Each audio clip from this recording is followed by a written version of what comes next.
Education के लिए बाहर, हेल्थ के लिए बाहर, नौकरी के लिए बाहर, तो हालात ये पैदा क्यों हो रही है कि जिन जिन जिम्मेदारी को सरकार नहीं निभाती है, पप्पू यादव परिवार की तरह वो जिम्मेदारी निभाए या उसके आंसू पोंछ पाए। मेरी ज़िंदगी का मकसद है इंसानियत और हर व्यक्ति की आवाज़। ये पेंशन बंद क्यों, ये अलाउंस बंद क्यों? इसीलिए कि इसके सारे पैसे अनिल अंबानी के कंपनी के द्वारा हथियार खरीदे जाए। नरेंद्र मोदी जी अपनी उपलब्धता बताएंगे ना, हिंदू मुसलमान के अलावे। राजनाथ सिंह कहता है मैं परमानेंट करूंगा एक दिन, उसका सेक्रेटरी कहता है कोई परमानेंट नहीं होगा। तो हम नौकरी जब करने जाएंगे, हमको मेरा माँ बाप और हमारी पत्नी, हमारा भाई याद आएगा, तो हम टाइम पास करेंगे ना, और चुपचाप टाइम पास करके 11 लाख रुपया लेके हम आना चाहेंगे, तो हमारे भीतर जज्बात तो खत्म हो गए। नमस्कार, आप देख रहे लाइव सिटी में हूँ आपके साथ बंटी कुमार। इस वक्त हम मधेपुरा में है और मधेपुरा के मुरलीगंज में है। बीते दिनों सड़क दुर्घटना में जो आर्मी अभ्यर्थी थी उनका जो है मौत हुआ था, जो ऑल्टो कार की चपेट में आने से मौत हो गया। हमारे साथ पप्पू यादव जी हैं, मुरलीगंज आए हुए हैं, क्या कुछ कहेंगे? अब मुरलीगंज तो हर कुछ दिनों पर घटने हैं, तो घर है मेरा।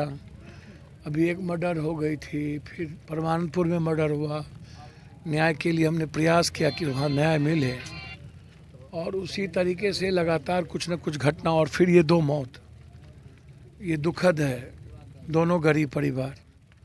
हम कोशिश किए कि हमारी तरफ से कुछ मदद हो, लेकिन सरकार के तरफ से तुरंत मदद का हम प्रयास करेंगे। और ये घटना लगातार लोगों की हो क्यों रही है? जब हम बाहर जा रहे हैं क्यों, तो धान रोपने, कमाने।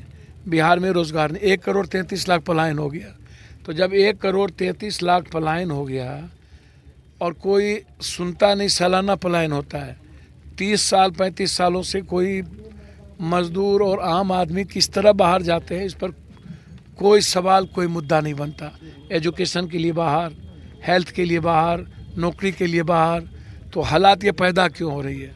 एक सरकार जो कानून बनाती है 4 लाख या नौकरी या दलितों के मर्डर में, वो भी पूरा नहीं करती है।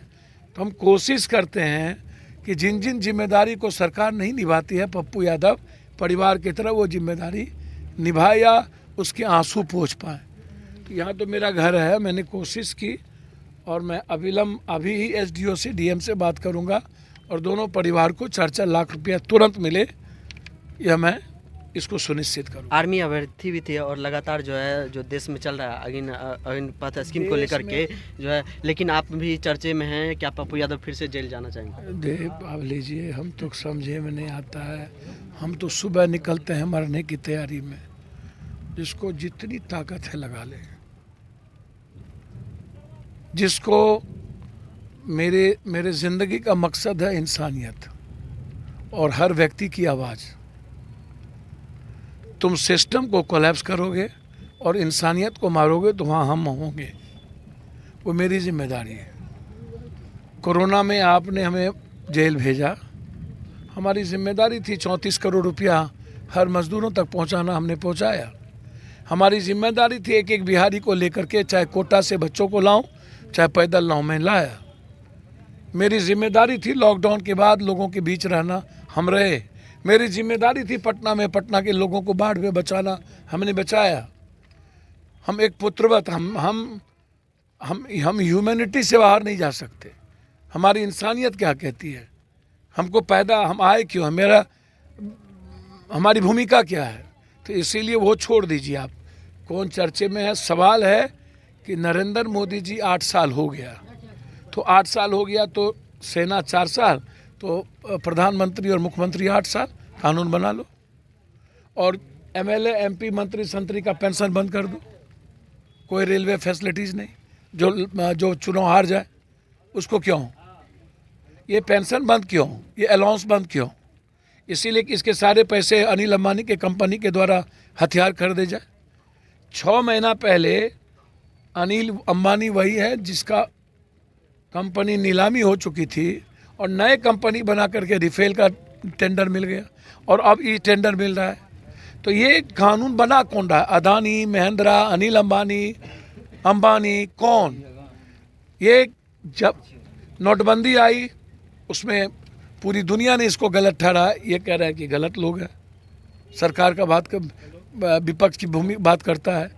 जब किसान की भूमिका आई तो उग्रवादी कह दिया। जब आरएसएस की बारी आई, कोई बात नहीं, जब आरएसएस की बारी थी, एनआरसी की बारी आई तो कह दिया आतंकवादी है। आप कोई भी स्थिति को उठा करके आप देख लें तो आपको पता चलेगा कि चाहे वो काला धन हो, चाहे वो 2 लाख रुपये की बात हो, चाहे डॉलर की बात हो, रुपया का 40 और रुपया का 80, तो जवाब देंगे मोदी जी। कश्मीर का बात हो तो कश्मीर से सारे लोग वापस। नुपुर या मोदी जी के मंत्रियों के बयान के चलते 8 कंट्री से माफ़ी मांग चुका है। बांग्लादेश पर कैपिटा इनकम पीछे, 2 करोड़ नौकरी हर साल देनी थी, 16 करोड़ नौकरी नहीं मिली, और उल्टे लॉकडाउन के बाद छोटे छोटे काश्तकार, छोटा छोटा दुकानदार जो कर्ज लिया था, सूद ब्याज, अभी मनोज झा जो 5 परिवार मर गया, तो पप्पू यादव 5 लाख रुपया तीनों को 5 की मदद करके अभी आए।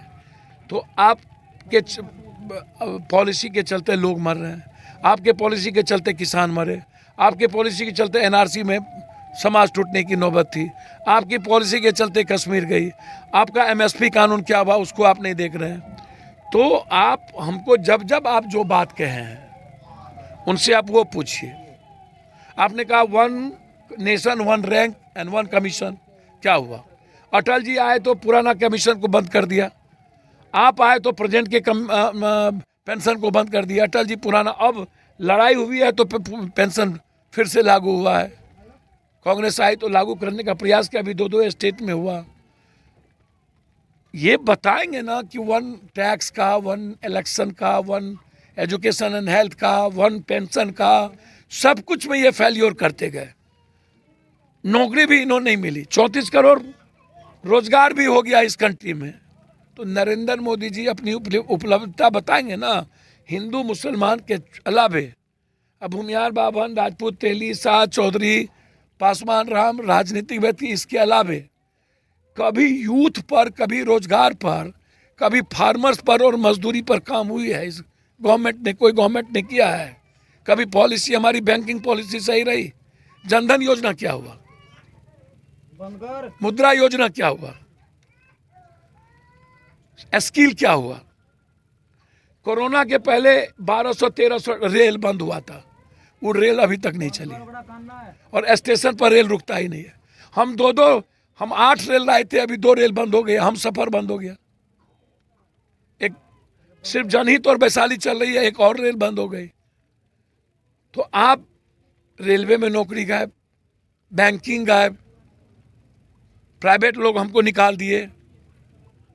तो बिहार के लोग जो सबसे ज्यादा आर्मी सेना में पर निर्भर करता है, बाहर निर्भर करता है, 1,13,000 सैनिक दौड़ के मेडिकल फिजिकल पास किया, और 7,000 एयरफोर्स में पास ही नहीं किया, नियुक्ति लेटर मिल गई, बोला नियुक्ति लेटर कंप्लीट। घर गए, जाकर के परिवार और गांव समाज में मिठाई बट गई, लड़की आने लगा। अब आपने कह दिया 17 से 23 उम्र में हम रिटायर, हमसे ब्याह कौन करेगा? 23 के बाद है ना हम ब्याह करेंगे कानून मुताबिक, और 23 में रिटायर। 24 से 28 के बीच में जो आर्मी या अन में बहाली का डेट था उसको आप खत्म कर दिए, और 23 तक रहे। 6 महीना जो कोई मतलब ही नहीं है ट्रेनिंग का, 9 महीने से 13 महीना ट्रेनिंग, 3 साल में हमारी 1 पोस्टिंग। हम परिपक्व तब होते हैं जब हमारे घर में कोई बेटी या हम 2-3 पोस्टिंग हो जाते हैं। बेटी आती है तो कहता है कि पिता बन गए, तो हम 2-3 पोस्टिंग होगा तो हम परिपक्व होंगे। तो हमको तो आप परिपक्व बनने भी नहीं देते हैं, 3 साल में निकाल देंगे। आप कह रहे हैं अप टू 25, तो नहीं भी हाँ भी, इसकी गारंटी है। एमएसपी की गारंटी क्या हुआ? हो गया अभी तक? आरबीआई का क्या हुआ? बीपीएससी का क्या हुआ? एसएससी का क्या हुआ? वैकेंसी निकालने के बाद आपने नौकरी नहीं की। आरबीआई में पप्पू यादव राजेंद्र नगर स्टेशन पर मार भी खाया, और उसके बाद सारे बच्चों को बरगला दिया। अब बोले यूपी चुनाव के बात करेंगे। तो आप हमेशा जुमलाबाजी, 2024 के चुनाव के 1 साल पहले 10.5 लाख नौकरी, ऊँट के मुंह में जुरा का फोरन, 16 करोड़ नहीं देने के बाद 48 लाख लोगों को कोरोना में मार देने के बाद, 32 करोड़ रोजगार छीन लेने के बाद, मजदूरी छीन लेने के बाद, जो लौट के आए बेचारा जा नहीं पाए और छोटे छोटे दुकान खत्म हो गए। उसके बाद 10.5 लाख, उसमें भी राजनाथ सिंह कहता है मैं परमानेंट करूंगा एक दिन, उसका सेक्रेटरी कहता है कोई परमानेंट नहीं होगा, कोई परमानेंट नहीं होगा। सेक्रेटरी या राजनाथ सिंह सही, उनसे पूछिए ना। और मरने के बाद अनुकंपा पर नौकरी नहीं, पेंशन नहीं, तो हम नौकरी जब करने जाएंगे तो हमको मेरा माँ बाप और हमारी पत्नी, हमारा भाई याद आएगा, तो हम टाइम पास करेंगे ना। और चुपचाप टाइम पास करके 11 लाख रुपया लेके हम आना चाहेंगे, तो हमारे भीतर जज्बात तो खत्म हो गई, काम करने की हिम्मत खत्म हो गई, सेंटीमेंट खत्म हो गया, क्योंकि हमको डर है कि हम अपने भाई अपने माँ बाप के लिए जी लें। तो मरना चाहेंगे हम, मरना कब चाहेंगे? जब हम सिक्योर्ड होंगे। हमको अनसिक्योर्ड कर दिए, हम लोगों के लिए जज्बात क्या दिखाएंगे? हम तो अनसिक्योर्ड हैं, हमारे पास कुछ है ही नहीं। मिलेगी कि नहीं, कोई कहता दरबार में देंगे, कोई कहता कहीं देंगे, कोई कहता हम दे देंगे। मुरमुरा का चोंचों का मुरमुरा है क्या? इसलिए आर पार की लड़ाई है, इनको पता चलेगा। ये भारत को नहीं जाने। किसान ने औकात बताया था, औकात हिटलर भी चाहे जर्मनी में ना, जब तक कोई लेने लगा निर्णय तो आपको आश्चर्य होगा, तो लोगों को लगा कि हिटलर सबसे अच्छा। जब हिटलर मरे थे तो उसके लाश को कब्र से निकाल के फेंक दिया था। तो ये कंट्री है, घबराइए नहीं, चिंता। तो आपने सुना हमारे साथ पप्पू यादव जी थे, जो मधेपुरा जिला के मुरलीगंज में आए हुए थे। बहरहाल कहीं मत जाइएगा, देखते रहिए। कैमरामैन दुर्गेश के साथ बंटी कुमार, लाइव सिटी।